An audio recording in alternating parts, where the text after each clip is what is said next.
خۆشەویستی خوا صلی الله عليه وسلم وەکو ئیمامی عەبدوڵای کوڕی عەباس دەفەرمێ ڕەزای خوای لێبێ کافرەکان چوون بۆ لای چەند جوولەکەیەکی شارەزا لە دین بۆ لای عالمەکانی جوولەکە وتیان محەممەد صلی الله عليه وسلم ئاوا دەکا و ئاوا دەکا شتێکمان پێ بڵێ کە بتوانین کارێکی وەها بکەین خەڵکی باوەڕی بە محەممەد نەمێنێ صلی الله عليه وسلم. هاتن ئەوش کۆمەڵە شتێکیان پێوتن وتیان بڕۆن پرسیاری چەند شتێکیان لێ بکە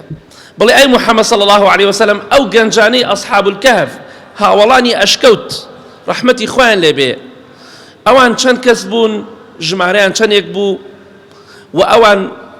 بەسەرهاتیان چۆن بوو چیرۆکەکەیان چۆن بوو بڕۆ پرسیاری ئەمە لە محەممەد بکەن صلی الله عليه وسلم و پرسیاری ذوالقەرنەینی لێ بکەن و پرسیاری ڕۆحی لێ بکەن. هاتم دیان ئەی محەممەد صلی الله عليه وسلم من سێ پرسیارەمانەیە هاوڵانی ئەشکەوت بەسەرهاتیمان بۆ باسکە چۆن بوو ذوالقەرنەین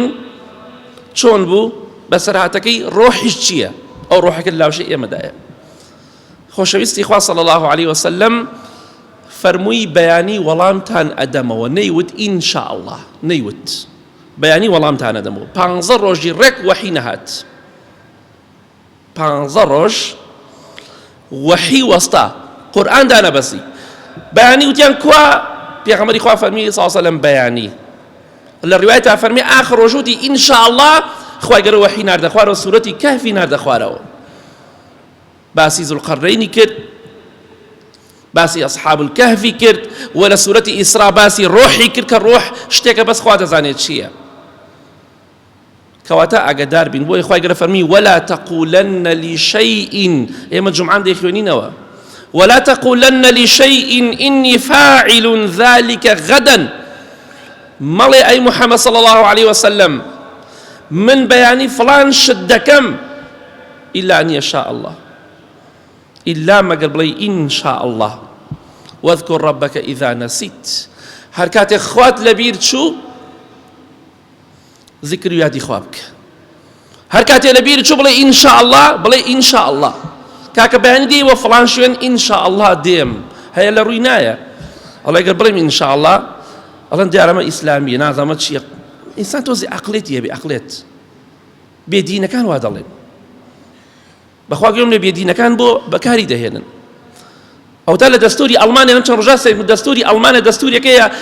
لە چلەکانە وازام دانراوە وشەی ئین شاء الله زۆر بەکاردێن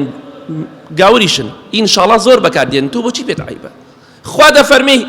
هیچ شتێک مەڵێ ئیلا بڵێ ئین شاء الله ئەمە دینی خوایە دینی ئێمە نییە. کەواتە پێغەمبەری خوا صلی الله عليه وسلم نەیوت ئین شاء الله خوای گەورە 15 ڕۆژ وەحی لێ وەستان زۆر ناڕەحەت بوو. کەواتە تەرکردنی وشەی ئین شاء الله عقوبەی بەدواوەیە سزای بەدواوەیە دڵنیابە وتنیشی خێر و بەرەکەتە چونکە تۆ ئیشەکەی خۆت هەموو شتەکانی خۆت بەخوای گەورە دەسپێری ئین شاء الله بەیانی هەفتەیەتر مانگێتر ساڵێتر پێم کراوە دەکەم ئین شاء الله کەواتە ئەیسپێری بەخوای گەورە چونکە ویستی خوا دەسەڵاتی خوا لەسەر هەموو دەسەڵات و ویستەکانەوەیە بۆیە هەموو کاتێک بڵێ ئین شاء الله ئەوەی خوا بێوێ دەبێ ئەوەشی نەیەوێت نابێت.